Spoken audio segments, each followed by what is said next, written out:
الحمد لله نحمده ونستعينه ونستغفره ونؤمن به ونتوكل عليه ونعوذ بالله من شرور أنفسنا ومن سيئات أعمالنا من يهده الله فلا مضل له ومن يضلل فلا هادي له ونشهد أن لا إله إلا الله وحده لا شريك له ونشهد أن سيدنا وحبيبنا وشفيعنا مولانا محمد عبده ورسوله صلی اللہ تعالی علیہ وعلى آلہ واصحابہ وازواجہ وبارک وسلم تسلیما کثیرا کثیرا اما بعد اعوذ باللہ من الشیطان الرجیم بسم اللہ الرحمن الرحیم وانزلنا الیک الذکر لتبین للناس ما نزل الیہم ولعلہم یتفکرون۔ صدق اللہ العظیم۔ حضرات علماء کرام، ائمہ مساجد، میرے دینی بھائیوں، نوجوان ساتھیوں، السلام علیکم ورحمۃ اللہ وبرکاتہ۔ اصلاح معاشرہ کے تعلق اور اس کی نسبت سے آپ حضرات کے درمیان اس ناچیز کو کچھ بات عرض کرنے کا موقع مل رہا ہے۔ جیسا کہ ہمارے موقر محتمم جناب مفتی ابوالقاسم صاحب دامت برکاتہم نے صبح اپنے بیان میں فرمایا تھا کہ معاشرے میں، سوسائٹی میں جو برائی، جو گناہ، جو خرابیاں اور جو گویا کہ بدعمالیاں پائی جاتی ہیں، اس کے سدھار اور اس کے اصلاح کی کوشش کرنا، اس کا نام ہے اصلاح معاشرہ۔ تو ہمارے معاشرے میں چاہے وہ 3 طلاق سے متعلق خرابی ہو، جوئے سٹے کی خرابی ہو، سود و قمار کی خرابی ہو، اور اسی طرح دوسری بد اخلاقیاں ہوں، یا کاروبار میں ناجائز لین دین ہو، یا رشوت ستانی ہو، یا جس طرح کی بھی برائیاں ہوں، ان سب برائیوں کو دور کرنے کا نام کیا ہے؟ اصلاح معاشرہ ہے۔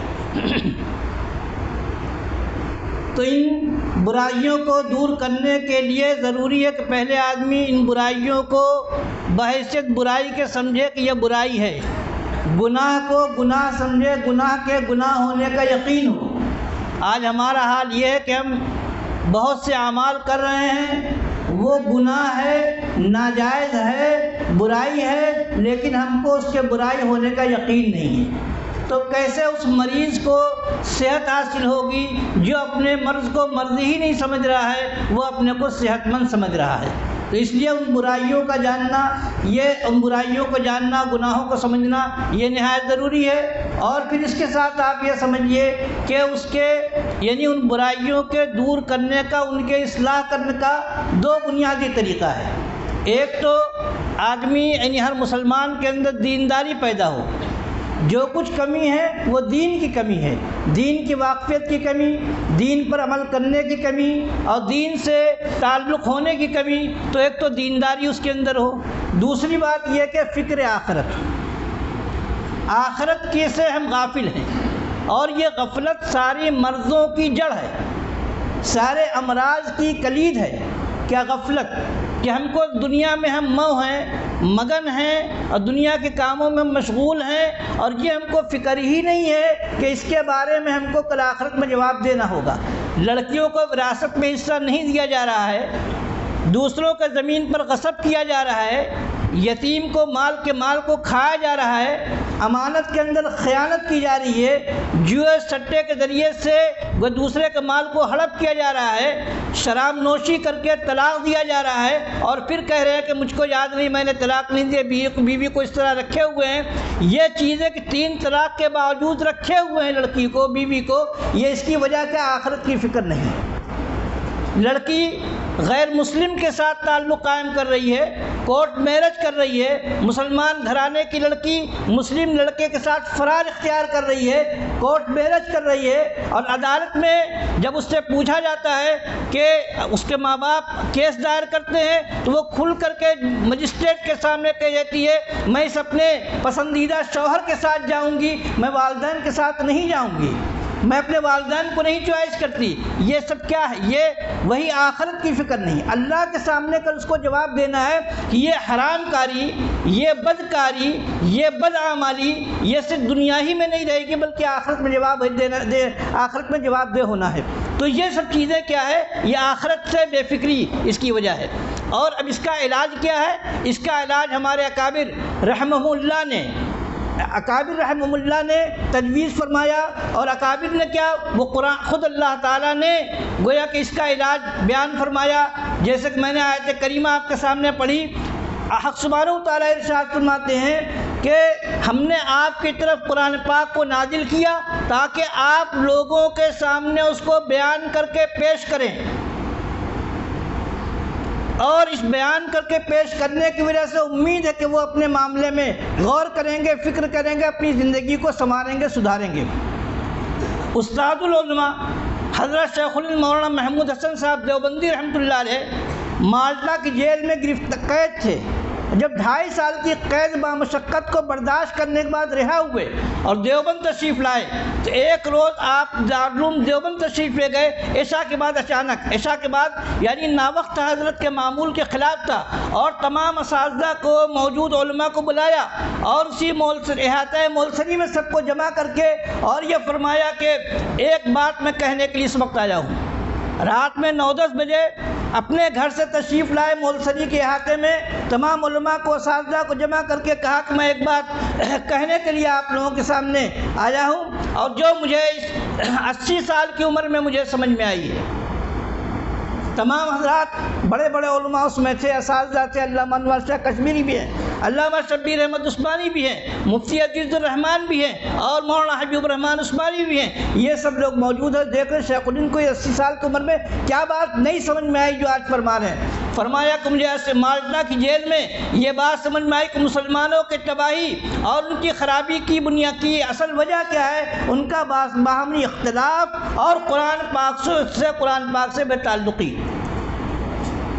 یعنی قرآن پاک جو ہدایت کا ذریعہ بنا کر کے بھیجا گیا ہے اس سے بے تعلقی ہو گئی ہے، اس سے تعلق کمزور ہو گیا ہے، اور اس تعلق کے کمزور ہونے کی وجہ سے گویا کہ مسلمانوں کے اندر یہ تباہی آ رہی ہے، یہ ساری خرابی آ رہی ہے،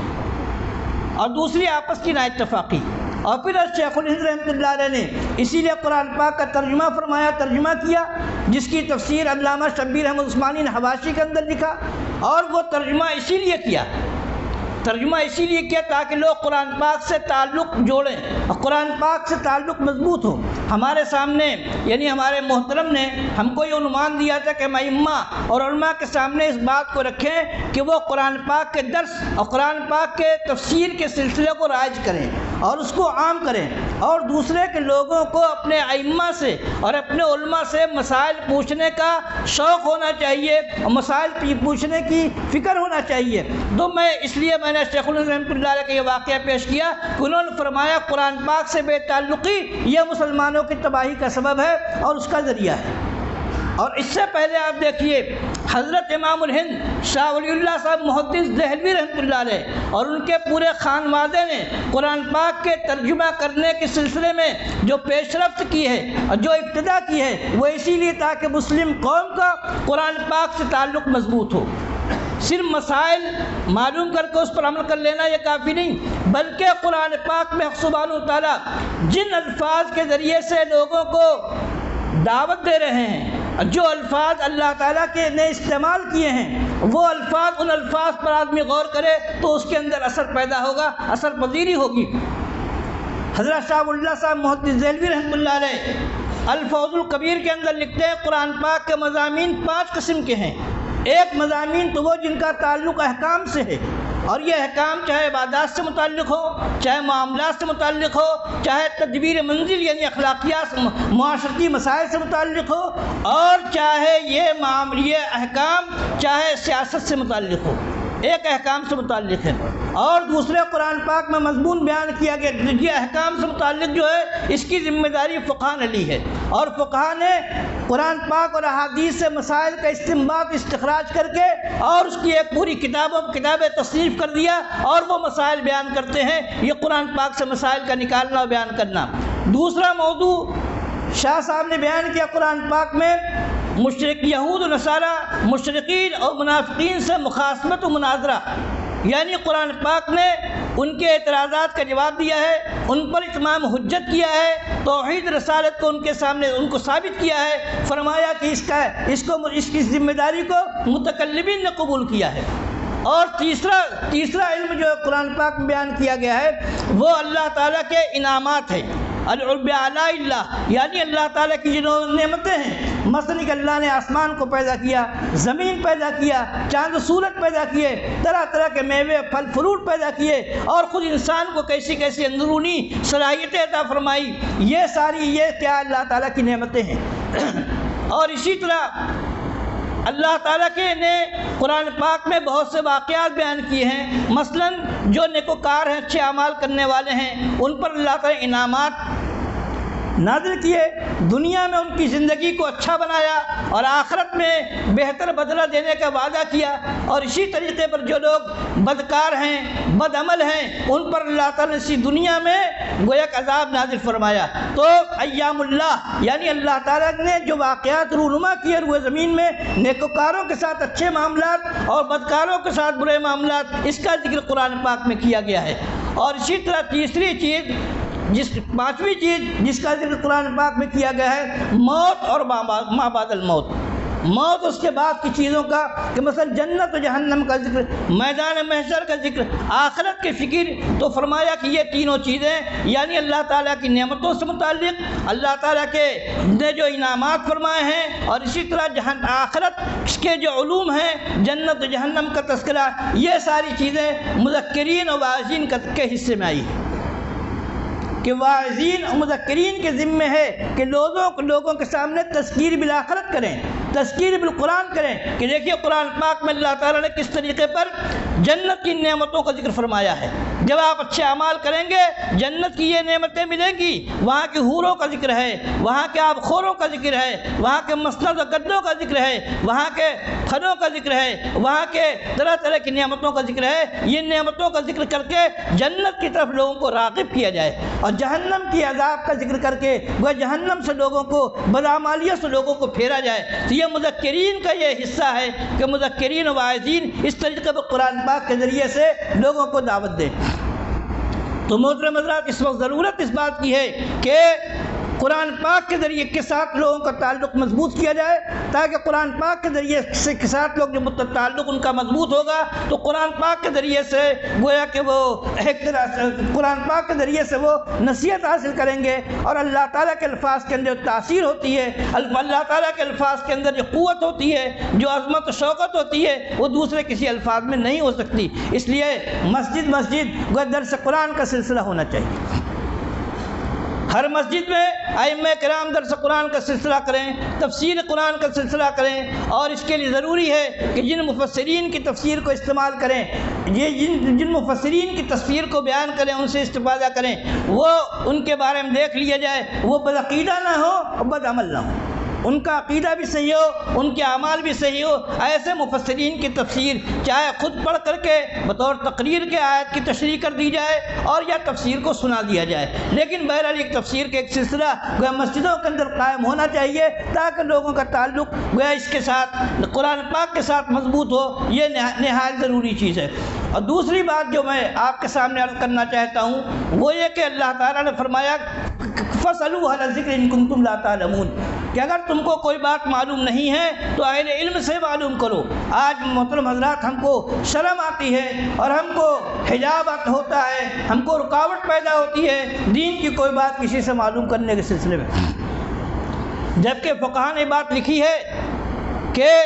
جماعت جو مشروع کی گئی ہے نماز کے لیے، اور نماز جماعت کے ساتھ نماز ادا کرنا، اس کو ادائے کامل کہتے ہیں۔ اگر کسی نے فرض نماز ادا کر لی لیکن جماعت کا اہتمام نہیں کیا تو اس نے ادائے ناقص کیا۔ جماعت کے ساتھ ادا کرنا کہ ادائے کامل ہے، تو یہ جماعت کے ساتھ نماز ادا کرنا، اس کی حکمتوں میں بیان کیا گیا ہے۔ وَمِن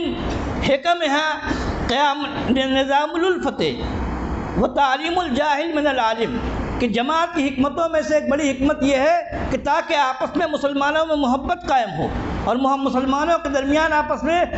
ربط و تعلق قائم ہو، ایک دوسرے کی خیریت، ایک دوسرے کا حال چال معلوم ہو جائے۔ جب یہ سارے مسلمانوں کی ایک جماعت مسجد میں جماعت کے وقت اکٹھا ہوگی تو ایک دوسرے کی خیریت معلوم ہوگی، ایک دوسرے کے حالات سے باخبر ہوں گے، تو نظام الالفت اور محبت قائم ہوگی ان کے درمیان۔ جب خیریت معلوم ہوئی، ان کا حال چال معلوم ہوا، تو آپس میں الفت و محبت قائم ہو گئی۔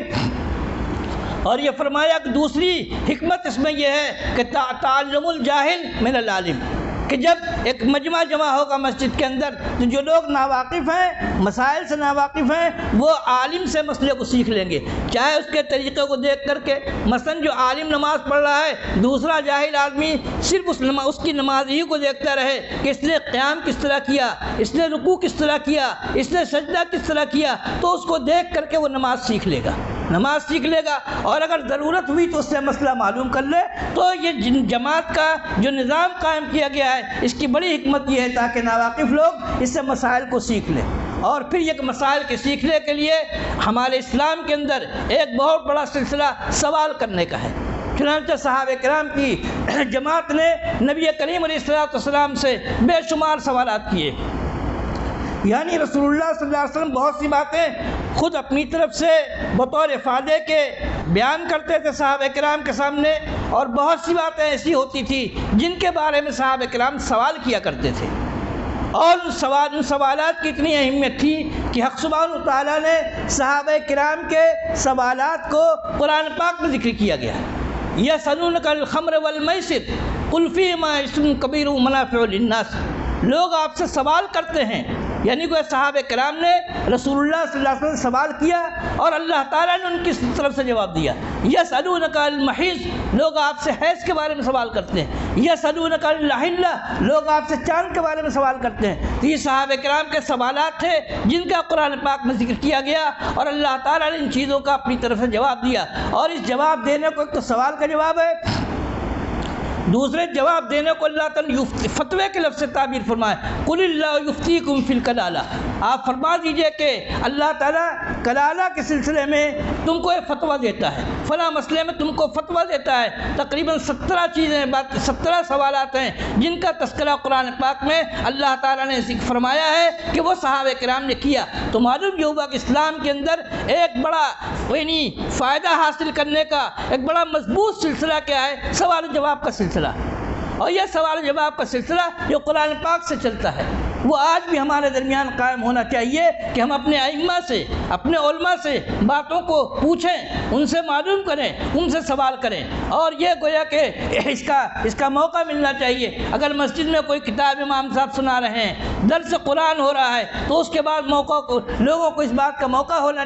ملنا چاہیے کہ وہ ان سے کوئی سوال کر لیں، کوئی بات پوچھ لیں۔ اور دوسرے مواقع پر بھی اگر کسی کو کوئی دینی مسئلہ معلوم کرنا ہے، اپنے کاروبار سے متعلق معلوم کرنا ہے، نماز و طہارت سے متعلق معلوم کرنا ہے، طلاق نکاح سے متعلق معلوم کرنا ہے، تو وہ امام صاحب سے اور عالم صاحب سے کوئی مسئلے کو معلوم کر سکے۔ اس سلسلے کو رواج دینا چاہیے، اور یہ سلسلہ قرآن پاک سے چل رہا ہے، صحابہ کرام کے درمیان موجود تھا، اور اس کے بعد ہمیشہ ہر دور میں سلسلہ قائم تھا سوال و جواب کے ذریعے سے۔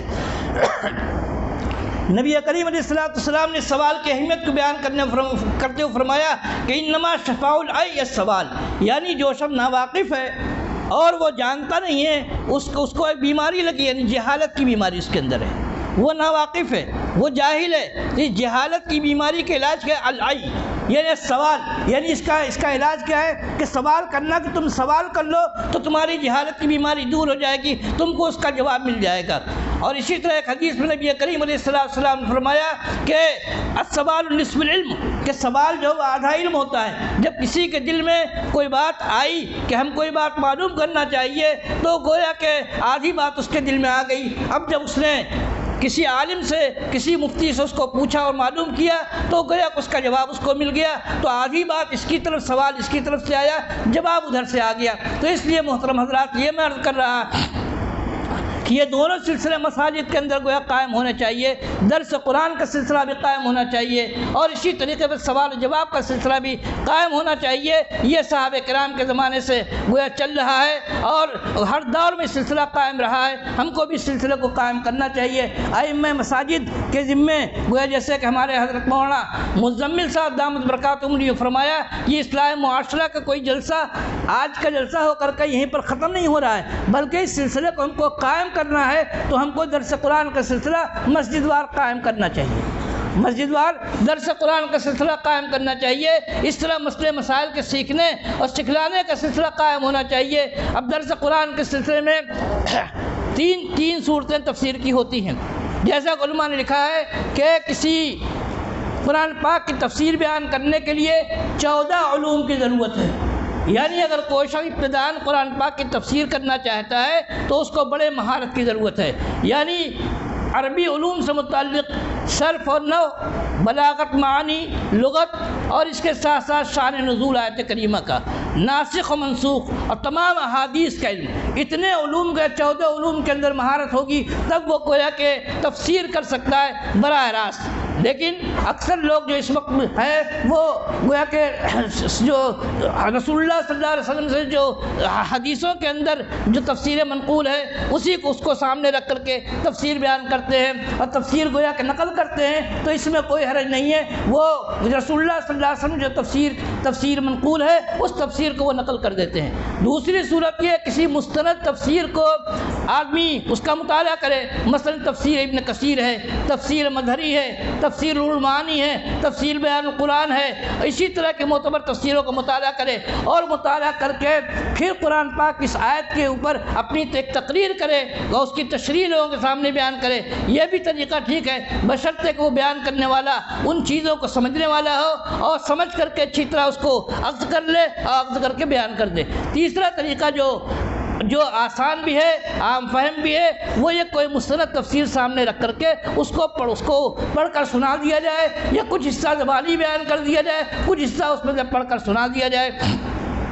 مثلا معارف القرآن کی ایک تفسیر ہے، مستند و معتبر تفسیر ہے، اس کا مطالعہ کر لیا جائے اور مطالعہ کر کے پھر اس کو زبانی بیان کر دیا جائے اور کہیں کہیں کچھ حصہ اس کو پڑھ کر کے سنا دیا جائے۔ یہ تفسیر قرآن کا سلسلہ گویا قائم کرنا یہ نہایت ضروری ہے، اور اسی طریقے سے سوال و جواب کا سلسلہ بھی قائم کیا جائے۔ اللہ تعالی ہم کو اور آپ کو تمام مسلمانوں کے سلسلوں کو مزید گویا آگے بڑھانے کی توفیق عطا فرمائے۔ وآخر دعوانا الحمدللہ رب العالمین۔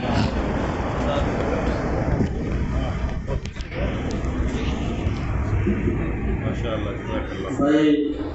میں منتظمین سے اجازت چاہوں گا اگر اس پر صاحب کو تھوڑا سا کچھ کلام سن لیا جائے، نشاط پیدا